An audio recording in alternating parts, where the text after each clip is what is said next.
क्या हाल है दोस्तों। अगर आप भी Realme GT7, iQOO Neo 10 और Infinix GT30 Pro के बीच में कंफ्यूज हो कि इन तीनों में से कौन सा फोन खरीदना चाहिए, बिकॉज अगर हम प्राइसिंग को देखें तो तीनों ही फोन्स की प्राइसिंग के बीच जो है ना कुछ 1000-2000 रुपए का अंतर है।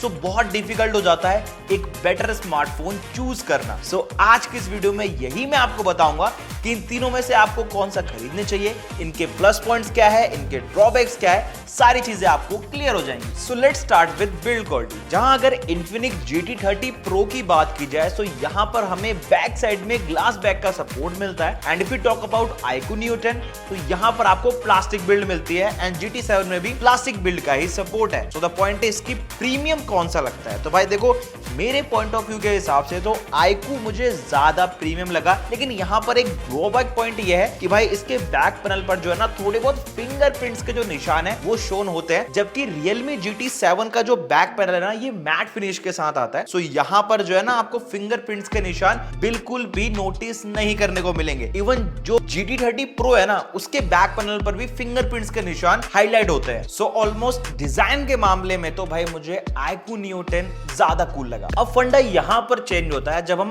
IP रेटिंग की बात करते हैं, बिकॉज अगर मैं बात करूं Infinix GT30 Pro की, सो यहां पर आपको IP64 की वाटर रेटिंग देखने को मिलती है। Next if you talk about iQOO Neo 10, सो यहां पर IP65 की रेटिंग दी गई है। बट जब बात आती है Realme GT7 की, so it comes with IP68 and IP69 both rating. So इस मामले में तो मैं कहूंगा कि GT7 का कोई भी जवाब नहीं। पानी से तो भाई ये फोन बिल्कुल सर्वाइव कर जाएगा। पर अगर आप तीनों ही फोन्स की मोटाई को देखो, सो वहां पर आपको Infinix एंड Realme दोनों ही मोटे फील होंगे, जबकि वहां पर iQOO Neo 10 मुझे थोड़ा पतला लगा। सो इस चीज में iQOO बेटर है। चलिए अब तीनों की ही डिस्प्ले पर नजर डाल लेते हैं। सो जब हम तीनों में ही 4K वीडियोस रन कर रहे थे ना, तो यहां पर हमने नोटिस किया कि Infinix GT30 Pro का जो डिस्प्ले है वो कलर्स को काफी डार्कन रख रहा था, जबकि iQOO एंड Realme ये दोनों ही काफी अच्छी तरीके से जो कलर्स हैं उनको एडजस्ट कर रहे थे। प्लस यहां पर जो है ना डिटेलिंग भी पिक्सल्स के अंदर काफी बेहतर निकल कर आई जब 4K वीडियो प्ले किया तीनों में ही। बट द पॉइंट इज कि डिस्प्ले क्वालिटी किसकी सबसे बेहतर है। सो भाई देखो, मेरे पॉइंट ऑफ व्यू के हिसाब से सो Realme ने यहां पर है ना काफी अच्छा परफॉर्म किया है iQOO एंड GT30 Pro से, क्योंकि यहां पर जो कलर टोन्स है वो इन दोनों फोन से काफी बेहतर निकल कर आई। तो अगर आप डिस्प्ले के लिए कंसीडर कर रहे हो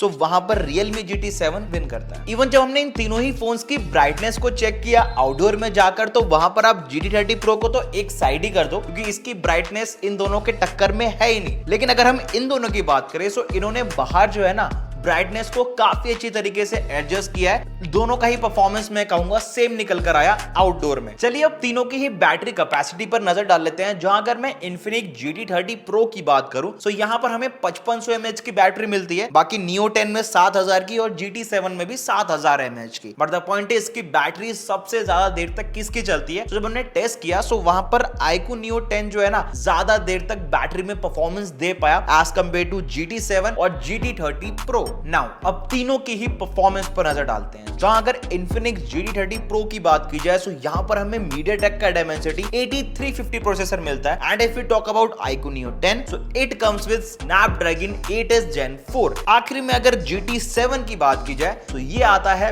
MediaTek Dimensity 9400E के साथ। और अगर BGMI में FPS की बात की जाए तो भाई तीनों ही पीछे नहीं रहते, क्योंकि भाई ये तीनों ही फोन जो है ना 120 FPS सपोर्ट करते हैं BGMI में, यानी आप इन तीनों के अंदर जो BGMI है उसे 120 FPS पे खेल सकते हो। बट द पॉइंट इज कि लगातार 4 से 5 घंटा 6 घंटा गेमिंग करने पर कौन सा फोन FPS को बैलेंस रखता है मैं आपको बताता हूं। जहां अगर मैं Infinix GT30 Pro की बात करूं तो ये काफी हद तक जो FPS को है ना वो बैलेंस रख रहा था। लाइक अगर 120 FPS है तो इसमें आपको करीबन 100 FPS के करीब जो है कांस्टेंट गेमिंग परफॉर्मेंस देखने को मिल रहा था। एंड अगर मैं बात करूं iQOO Neo 10 की, सो भाई ये जो फोन है ना ये एकदम कॉन्टिन्यूअसली 110 FPS से 120 तक तो भाई प्रोवाइड कर रहा था, जब हमने लगातार 3 से 4 घंटा गेम भी खेली। पर अगर मैं बात करूं Infinix GT7 की, तो भाई ये जो है ना ये 90 FPS तक भी जो है ड्रॉप कर जा रहा था, जो कि एक बड़ा फैक्टर बन जाता है इन तीनों फोन्स के कंपैरिजन में। वहीं Infinix में एक प्लस पॉइंट रहता है इसके ट्रिगर्स को लेकर, क्योंकि भाई इसके जो दोनों ट्रिगर्स है ना ये भाई गेमिंग करने के टाइम आपको काफी बेहतर एक्सपीरियंस प्रोवाइड करते हैं। लाइक अगर आप इनके थ्रू गेम्स वगैरह खेलते हो ना तो आपका एक्सपीरियंस एक्सपीरियंस पहले से और भी ज्यादा इनहैंस हो जाता है। दूसरी तरफ अगर इन दोनों की बात करूं तो यहाँ पर ट्रिगर्स वगैरह का सपोर्ट तो नहीं है, लेकिन ये भी जो है फोन्स FPS को काफी अच्छी तरीके से मेंटेन रखते हैं। चलिए अब बात कर लेते हैं हीटनेस की। सो भाई देखो,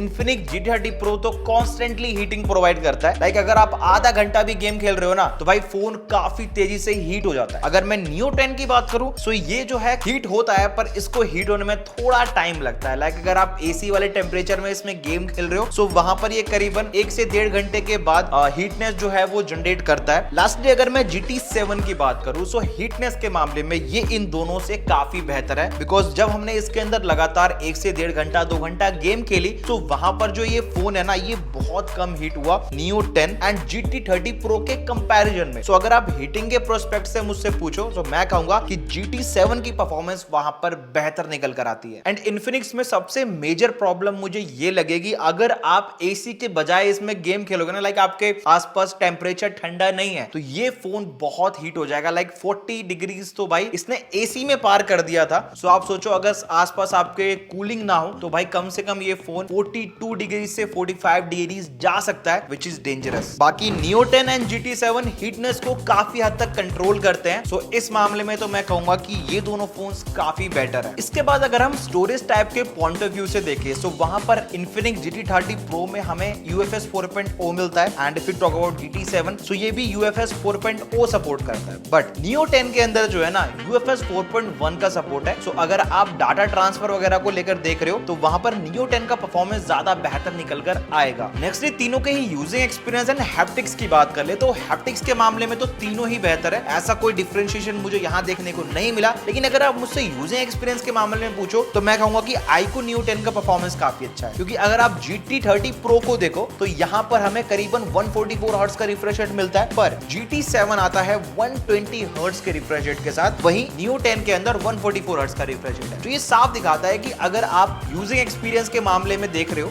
तो भाई वहां पर Neo 10 एंड GT7 Pro अच्छा परफॉर्म करते हैं as compare to Realme GT7। And अगर हम वॉलपेपर्स एनिमेशन की बात करें, सो वहां पर भी GT7 काफी अच्छा परफॉर्म करता है। क्योंकि जो एनिमेशन इस फोन के अंदर दिए गए ना, काफी कमाल के हैं, जो कि Neo 10 एंड GT30 Pro के अंदर नहीं है। And if we talk about the connectivity, so तीनों की ही काफी बढ़िया है। डाउनलोडिंग स्पीड से लेके चाहे अपलोडिंग स्पीड हो, तीनों का ही परफॉर्मेंस अच्छा निकल कर आता है। चलिए अब कैमरा के बारे में बताता हूँ। सो देखो, पहले ही राउंड में Infinix GT30 Pro को साइड कर दो, क्योंकि इसका कैमरा जो है ना, इन दोनों के टक्कर का नहीं है। बात करते हैं Neo 10 एंड GT7 की। सो देखो, यहाँ पर हमने दोनों ही फोन्स के अंदर पिक्चर्स वगैरह क्लिक की, और वहां पर ये चीज नोटिस की कि भाई अगर आप कैमरा के प्रोस्पेक्ट से देख रहे हो ना, तो GT7 will be a better choice. क्योंकि यहाँ पर स्टूडियो में ही हमने जो है कुछ पिक्चर्स वगैरह निकाली, टाइम नहीं मिल पाया था, बट यहीं पर हमने बहुत सारी पिक्चर्स निकाल कर देखी है एंड उन्हें आपके सामने रखा है, और आप देख भी रहे होगे। सो आपको जस्टिफिकेशन लग गया होगा कि भाई इन दोनों में से कैमरा किसका सबसे बेहतर है। And if we talk about the video recording, so Infinix GT30 Pro में भी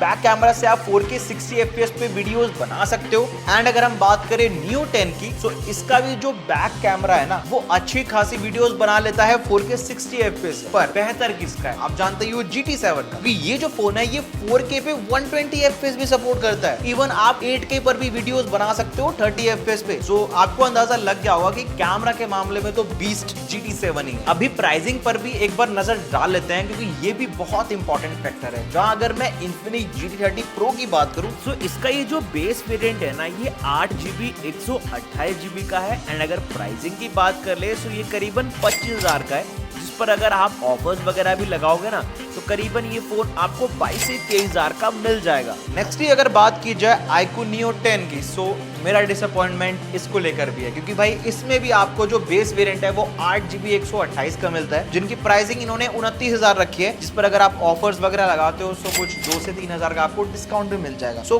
कुल मिलाकर बात यह है कि भाई बेस वेरिएंट तो कम से कम 256 का रखना चाहिए था। पर अगर मैं बात करूं GT7 की, सो इसका अगर आप प्राइस चेक करो तो 40,000 है। लेकिन अगर आप बैंक ऑफर्स ऑफर्स वगैरह लगाओगे तो 35,000 में बाय कर सकते हो इसके बेस वेरिएंट को, जो कि 8GB 256GB स्टोरेज के साथ आता है। तो ये कॉम्बिनेशन मुझे काफी बेहतर लगा। लेकिन जो लोग भी स्नैपड्रैगन के प्रोसेसर्स के फैन हैं, उनके लिए तो मैं कहूंगा कि भाई आप iQOO Neo 10 ले सकते हो, क्योंकि जो इसका 256GB वाला वेरिएंट है ना, उसकी प्राइसिंग अगर आप चेक करो तो भाई 32,000 से 33,000 रुपए निकल कर आती है। एंड ऑफर्स वगैरह लगाओगे तो 31 या फिर 32 में भी खरीद सकते हो। सो उस प्रोस्पेक्ट से तो भाई मैं यही कहूंगा कि भाई आप इन तीनों में से iQOO Neo 10 को प्रेफर करो, क्योंकि आपको गेमिंग के लिए ही चाहिए ना। तो आप तो जानते ही हो कि भाई स्नैपड्रैगन के प्रोसेसर्स इस मामले में काफी अच्छा परफॉर्म करते हैं। हमने प्रीवियस जो मॉडल्स है उनमें भी देखा है। तो भाई जो भी स्नैपड्रैगन लवर है वो इसको ले सकता है बिना किसी दिक्कत के। बाकी जो लोग GT7 सीरीज के फैन है वो डेफिनेटली इसकी तरफ जा सकते हैं। ये काफी अच्छा ऑप्शन है अगर आप 35,000 के बजट में एक तगड़ा फ्लैगशिप फोन देख रहे हो, बिकॉज ये कैमरा में भी अच्छा है, परफॉर्मेंस में भी अच्छा है, इवन इसका यूजिंग एक्सपीरियंस भी काफी नेक्स्ट लेवल निकल कर आता है। तो उस प्रोस्पेक्ट से अगर आपको खरीदना है तो इसकी तरफ जा सकते हो। लेकिन अगर आपको सिर्फ गेमिंग के प्रोस्पेक्ट से कोई फोन लेना है तो भाई आप जा सकते हो iQOO Neo 10 की तरफ। एंड अगर आपका बजट 4 से 5 से 6,000 रुपए कम है, लाइक आप 26-27,000 रुपए खर्च करके एक 120 FPS वाला गेमिंग फोन लेना चाहते हो जहां आपकी कैमरा प्रायोरिटी ना हो, ओनली गेमिंग हो, तो भाई आप जा सकते हो Infinix G30 Pro की तरफ, क्योंकि इसके अंदर ट्रिगर्स भी है, इवन यहाँ पर आपको परफॉर्मेंस भी काफी अच्छी खासी निकल कर मिल जाएगी। ऑलराइट दोस्तों, ये था हमारा ओपिनियन इन तीनों ही स्मार्टफोन्स को लेकर। बाकी आपको इन तीनों में से कौन सा सबसे बेहतर लगा कमेंट करके जरूर बताना। एंड अगर हमसे कोई गलती हुई हो तो भाई माफ कर देना। एंड अगर आपको कुछ ऐसा लगता है कि इन तीनों फोन्स को लेकर कोई क्वेरी है तो भाई आप कमेंट कर सकते हो। जब तक के लिए मिलते हैं आपसे नेक्स्ट वीडियो।